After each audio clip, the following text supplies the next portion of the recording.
An estimated 30,000 runners will take to the streets in Boston on Patriots Day. Some are racing to win or to improve their times, while others are running to support nonprofits that they're involved in. Locally, we met up with 3 runners, 2 Plymouth women racing to beat their previous times, and 1 Kingston man running to support a nonprofit he's worked with for years. Josh Warren is no stranger to running. This Patriots Day, he will run his 3rd Boston Marathon and 17th full marathon. He will be running on the fundraising team for DREAM, an organization he's been involved with for 13 years. DREAM partners youth in public housing with college student mentors for multi-year mentoring relationships. So a lot of times you may have students who go to a 4-year or a 5-year college and they never step foot in an affordable housing community.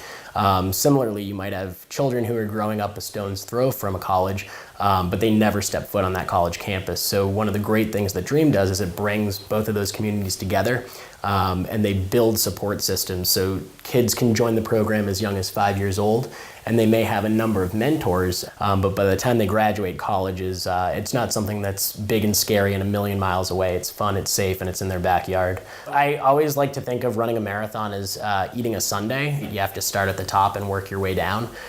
So, first you've got the nuts and the whipped cream, and that's, you enjoy it, and that might be like the first 5 or 6 miles. And then you get down to the ice cream, and that's really where, you really start to enjoy things. And then you get down to the very bottom, and it's the like warm hot fudge, and that's the finish line. So as much as you want to just sort of get it all at once, you have to pace yourself and work your way through, and then, the reward at the bottom is totally worth it. Josh's advice is to keep moving forward. We also met up with 2 Plymouth neighbors who are racing this year's Boston Marathon. My first marathon was Disney World in 1995. So I had a good day, and it got me to Boston the next year. And then I took a really long break. I've had the itch for a long time and got motivated in 2016 to want to run it again. So I signed up for the Phoenix Marathon, which was last February. It's a lot of physical and mental challenges to train for and prepare for a marathon, but the camaraderie at the start line in Hopkinton, and just everyone there has a story. They've all worked really hard to get there.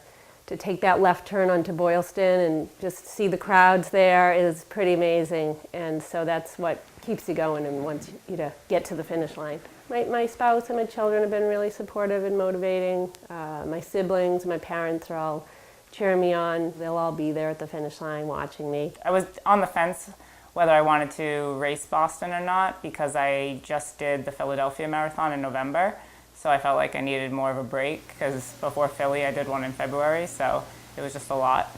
And then she was finishing, I think, a 10-mile run while I was walking my dogs, and encouraged me to go forward. I have a best friend that I run with frequently, so we train together often. He's done a number of marathons, and he actually encouraged me to sign up for my first. Sometimes you feel like, why am I doing this? Because the last few miles can be really painful, but it is a huge sense of accomplishment. And actually, after you're done with the marathon and the day's over, you kind of are like, what do I do with myself? I would say if anyone's out there debating whether they should run a marathon or not, they should.